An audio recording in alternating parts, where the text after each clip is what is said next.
क्या माँ, गाली तो गरम गरम दे रही हो, चावल बासी दे रही हो। ऐसा चावल चूहे नहीं खाते, तुम मेरे को खिला रही हो। अरे चाचा, तू कहीं का महाराजा नहीं, भिखारी है भिखारी। तो क्या हुआ, इस संसार को चलाने के लिए राजा और भिखारी दोनों जरूरी हैं।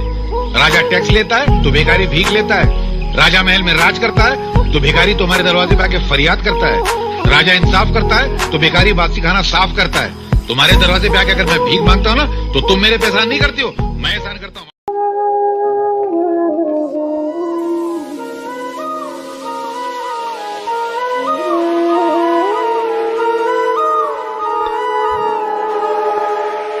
ये क्या बाबूजी, फिर प्याज और रोटी?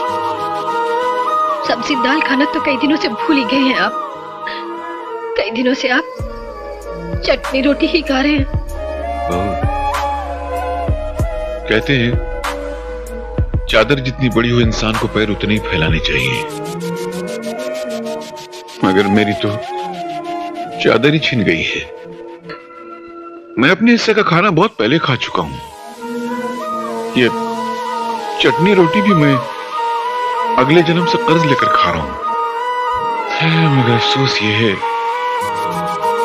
कि आत्माराम की ये बात उस वक्त समझ में आई जब घर की दीवारें गिर गईं, औलाद का आशियाना उजड़ गया। इस फकीर की एक बात याद रखना, जिंदगी का अगर सही लुत्फ उठाना है ना, तो मौत से खेलो। सुख में हंसते हो तो दुख में कह लगाओ, जिंदगी का अंदाज बदल जाएगा।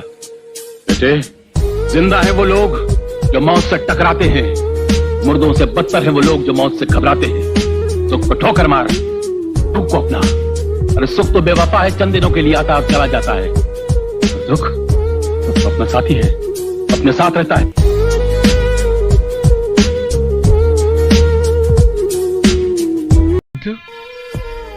इस दुनिया में इंसान का सबसे बड़ा दोस्त कौन है?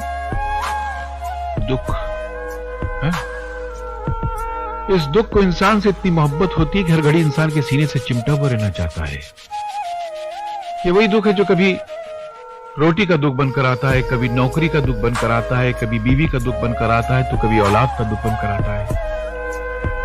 एक अकेला दुख है जो चेहरे बदल बदल कर इंसान के सीने से चिमटा हुआ रहना चाहता है, मगर इंसान इतना बेवकूफ है कि उस वफादार दोस्त को ठुकरा कर बेवफा सुख की तलाश में भटकता रहता है। अरे सुख तो बेवफा तवाइफ की तरह है, जहां जिसके पास कल उसके पास। अगर इंसान दुख से दोस्ती कर ले तो फिर जिंदगी में कभी उसको सुख की तमन्ना ही नहीं रहेगी। जहां तक मेरे कंजूस होने का संबंध है, मैं इस लफ्ज़ से बुरा नहीं मानता, लेकिन मैं आपसे पूछता हूं, एक मां जिसके कई बच्चे हों और आप जाकर उस मां से उसका एक बच्चा मांगे, वो मां अपना बच्चा आपको देगी? कभी नहीं देगी।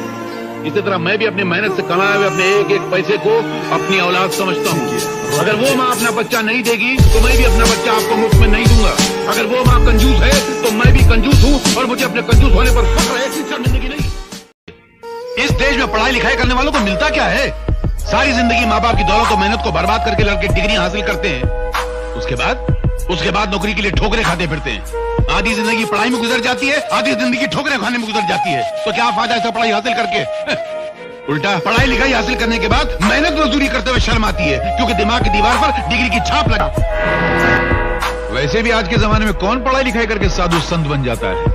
सभी बेईमान बनते हैं, पढ़ाई लिखाई करके बेईमानी के नए नए तरीके निकालते हैं। मासी जी एक बात बताऊं, आजकल के जमाने में उसी बच्चे को पढ़ना चाहिए जिसके बाप के बाद दौलत का ढेर लगा हुआ हो, ताकि पढ़ाई लिखाई पूरी करके अपने बाप की कुर्सी पर जाके बैठ जाए और पढ़े लिखे डिग्री वाले नौजवानों को अपना गुलाम बनाकर उन पर हुकूमत करे। इसीलिए मैं अपने बेटे को अपनी यूनिवर्सिटी में पढ़ा रहा हूं, ताकि ये बड़ा होकर किसी की नौकरी नहीं करेगा, अपना बिजनेस, अपना कारोबार खुद करेगा, अपने दिमाग के बल पर, अपनी उंगलियों की आवश्यकता। ड्यूटी पे? तो ड्यूटी वाले बाबू जरा एक बात तो बताना। क्या? पिछले महीने मंत्री महोदय जब दौरे पे निकले थे तो कदम कदम पे उनकी रक्षा के लिए पुलिस फोर्स वाले खड़े थे, और तुम जनता का जोखम लेके निकलते हो, पैसे लेके निकलते हो। पुलिस फोर्स तो एक तरफ, एक सूखा मरा हुआ हवलदार भी तुम्हारे साथ नहीं है। मंत्री महोदय तो बैल की तरह मुस्टंडे हैं और तुम सूखे मुरझाए हुए खजूर के पत्ते की तरह हो। क्या ये सरकार की बेईमानी नहीं?